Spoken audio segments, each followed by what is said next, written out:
दिल को छू जाए कहानी चैनल में आपका स्वागत है।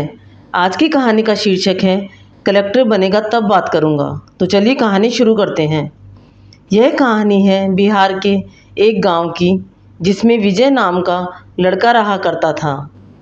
बचपन से ही पढ़ाई में होशियार विजय अपने मम्मी पापा की आखिरी उम्मीद था। विजय के दादा ने अपने समय में बहुत कर्ज ले लिया था, जिसको चुकाने में पापा की पूरी जिंदगी मजदूरी में निकल गई। उनके पास थोड़ी सी ज़मीन थी, जिससे उनका गुजर हो रहा था। पापा की तबीयत मजदूरी करने से खराब रहती थी, पर पापा विजय को इस बात का एहसास नहीं होने देते थे।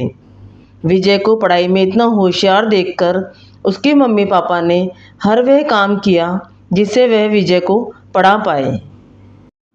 विजय की कॉलेज की पढ़ाई खत्म हो गई थी और वह एक छोटी सी नौकरी करने लगा, जिससे उसका खर्चा निकल जाता और साथ में वह कलेक्टर बनने की तैयारी भी कर रहा था। विजय अपने वक्त का एक मिनट भी फालतू नहीं गुजारता था। विजय ने पूरा समय पढ़ाई और नौकरी में ही लगा दिया। विजय के पापा को यह पता था कि वह कलेक्टर बनना चाहता है, इसलिए घर की हालत बहुत ज़्यादा खराब होने पर भी उन्होंने विजय से कभी इस बात का जिक्र नहीं किया और न उसको अच्छी नौकरी करने के लिए कहा। लगातार 2 साल तक विजय पास नहीं हो पाया। उसके बाद भी उसके पिता ने अपना घर और ज़मीन गिरवी रखकर विजय को आईएएस की कोचिंग ज्वाइन करवाई और उसकी नौकरी भी छुड़वा दी और केवल पढ़ाई करने को कहा। विजय के पापा हमेशा उससे कहा करते, बेटा खेत और घर दोबारा आ जाएंगे, पर कलेक्टर दोबारा नहीं बन सकते। आज पूरे साल पढ़ाई करने के बाद विजय का रिज़ल्ट आ गया, जिसमें वह अच्छे नंबरों से निकल गया था। आज उसके पिता से ज़्यादा कोई खुश नहीं था। ऐसा लग रहा था जैसे विजय का सपना पूरा होने वाला है, पर भगवान को कुछ और ही मंजूर था। विजय का कल इंटरव्यू था और सुबह से उसके पापा की तबीयत खराब थी। विजय के पापा उसकी माँ से बार बार कह रहे थे कि विजय को मत बताना, और उस दिन देर रात उनकी मौत हो गई। अब एक माँ जिसकी गोद में उसका पति गुजर गया और वह अपने दर्द को भुलाकर अपने बेटे की ज़िंदगी के बारे में सोच रही थी। माँ ने पड़ोसियों तक को इस बात का एहसास नहीं होने दिया कि अब उनका पति नहीं रहा। पूरी रात ऐसे रोई कि आवाज़ भी न निकले, और सुबह विजय जब इंटरव्यू देने जाने लगा तब माँ और पापा के आशीर्वाद के लिए उसने माँ को कॉल किया। माँ ने पूरी हिम्मत लगा दी अपना सच छुपाने के लिए और विजय को आशीर्वाद दिया।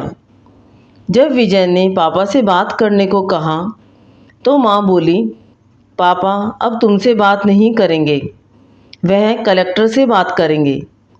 इतनी बात करके माँ ने फ़ोन रख दिया। विजय का जब इंटरव्यू हो गया तब उसे बताया गया कि उसके पिता की तबीयत खराब है, उसको तुरंत घर जाना है। विजय को एक पल नहीं लगा अपने पिता की हालत समझने में। घर पहुंचकर पिता के पैरों में गिरकर वह ज़ोर ज़ोर से रोने लगा और कहने लगा, पापा उठो, देखो मैं कलेक्टर बन गया।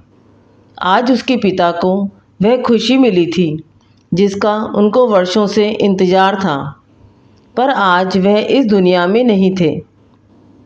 भगवान विजय के पिता की ज़िंदगी में सुख लिखना ही भूल गए थे।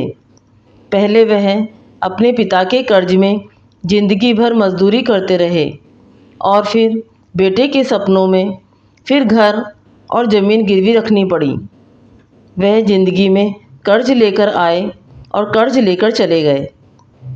विजय के पिता को भले ही ज़िंदगी में कुछ हासिल न हुआ हो, पर वह अपने लड़के को इस काबिल बना गए कि वह अपने 7 पुश्तों को बैठे बैठे खिला पाए। विजय की माँ ने जो उस रात किया, जिसको करने का जज्बा बहुत कम लोगों में होता है। जब विजय कलेक्टर बनकर घर आया तब माँ ने विजय से कहा, बेटा तुम आज इतने बड़े बन गए हो कि हजारों गरीबों का भला कर सकते हो।